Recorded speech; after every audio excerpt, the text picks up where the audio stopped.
नमस्कार दोस्तों, professor D N. Maurya की शिपिंग पाठशाला में आपका स्वागत है। Welcome to professor D N. Maurya shipping पाठशाला।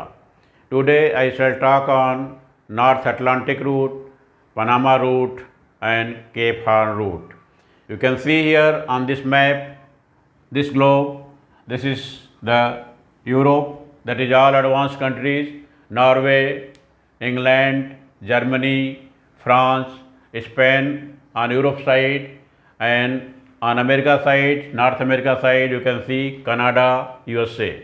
So these countries are very rich, and this shipping route we call it North Atlantic route. This is Atlantic Ocean, and this route originating between this place to this place we call it North Atlantic route, sea route. Since the countries are very advanced, very rich people, so this route is also used for cruise liners. That is the people coming for leisure. During the free time, they take off from the office. That is when they are free from office, they want to be away from the home. So they come for the leisure from this place to this place or from this side to this side. So cruise liners are operating maximum in this particular area. This is one of the busiest route in the world.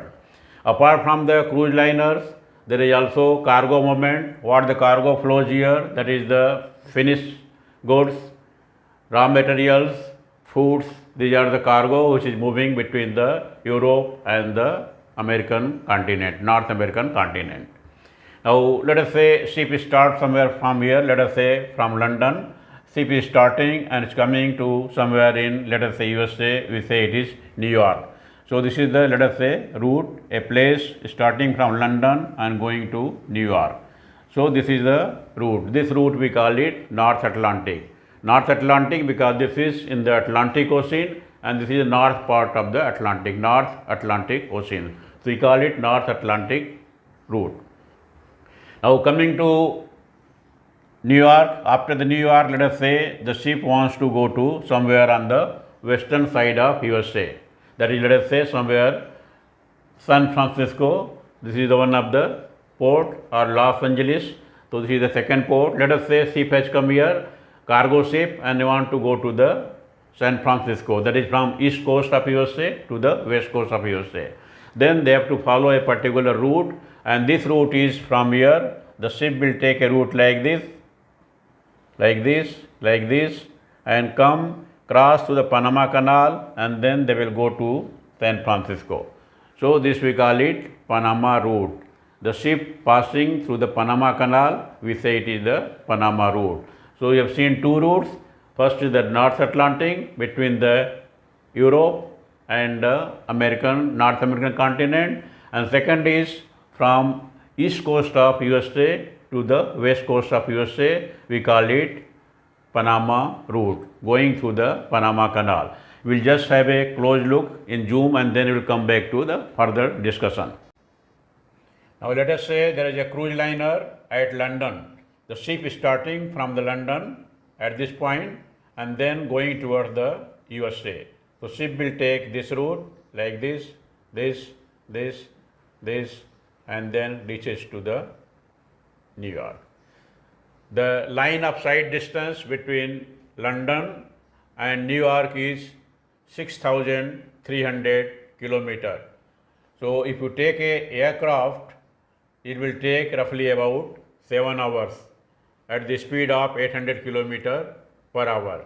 When you convert into nautical mile, this is equal to 3,500 nautical mile.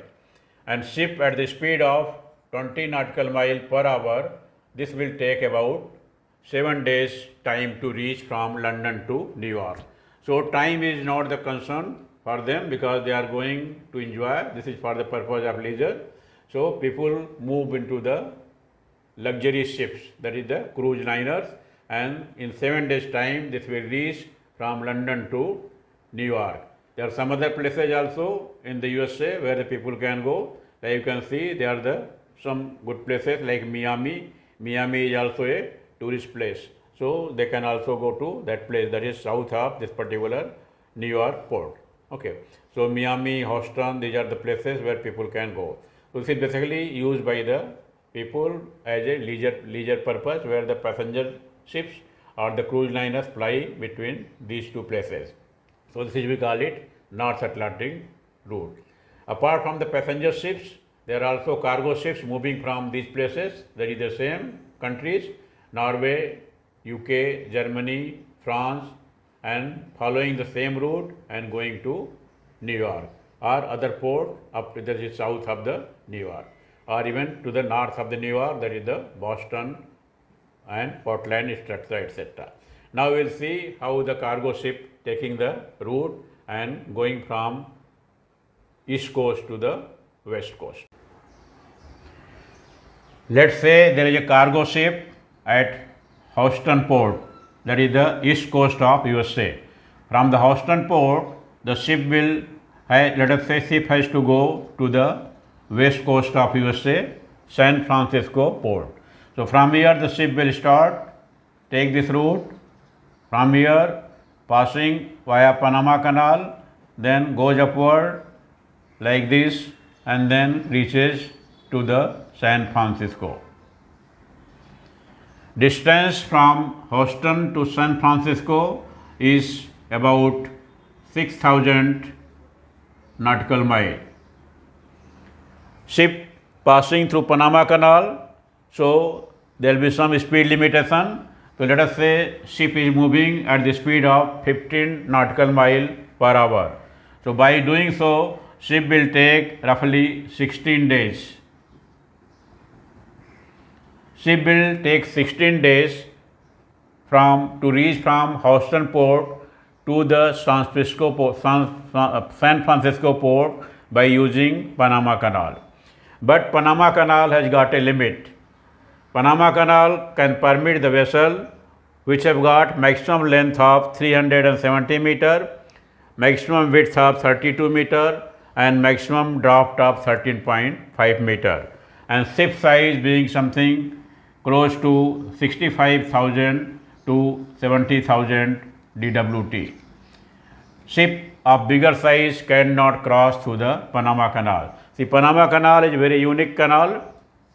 This is not at the sea level. This canal is 26 meter above the sea level. It means ships coming from Atlantic Ocean and going toward the Pacific Ocean, or ships coming from Pacific Ocean and moving toward the Atlantic Ocean, they have to be physically lifted by 26 meter, because canal is located at 26 meter above the sea level. So lifting is done, what we call it, that is through the lock system. So through the lock system, the ship will be lifted in 3 steps. Step 1, step 2, step 3, and then the vessel has to move in the canal which has got a length of 45 miles, come to other side, and then again ship will be lowered in 3 steps, 1, 2 and 3. Ship reaches to the level of the ocean on the other side. So this is the Panama Canal. So it has got a limitation. Every time a ship passes through the canal, the Panama Canal Authority uses 50 million gallon of water. So that is the fresh water coming from the canal. So there is always limitation of the water. So that is why the number of ships crossing through the Panama Canal has now been reduced from 40 ships per day to 35 ships per day due to the water shortage. Now if the ship is not able to pass through the Panama Canal, then ship has to take this route, something like this. From here, take this route, this way, come to the south of South America, and then move upward, northward, and join the earlier route, and then reach to the San Francisco. So this route is known as Cape Horn route. This is the place we call it Horn, and this route is known as Cape Horn route. Distance covered by the ship by using this particular route will be 13,000 nautical mile. Now there is no canal here, so ship can move at the speed of, let us say, 20 nautical mile per hour, and this will cover the distance in 27 days. So earlier, by this route, ship has covered the distance in just 16 days, Now by this route ship will cover a distance in 27 days. So difference of 11 days, 27 minus 16, 11 days. If the running cost, operating cost and the capital cost of the ship is, let us say, $30,000 per day. So in 11 extra days, the ship owner has to spend $3,30,000 extra. So that is the additional cost involved in case ship is using the route, we call it Cape of Horn. We call it Horn route, Cape Horn route. And there is no option if the ship is bigger size, cannot fit into the canal, this has to take this particular route. So this is what we discussed today, 3 routes: North Atlantic route, Panama route and the Cape Horn route. People who have not subscribed to my channel, please subscribe it so that you can see my next upcoming video without searching for it. With this, bye bye, see you in next session.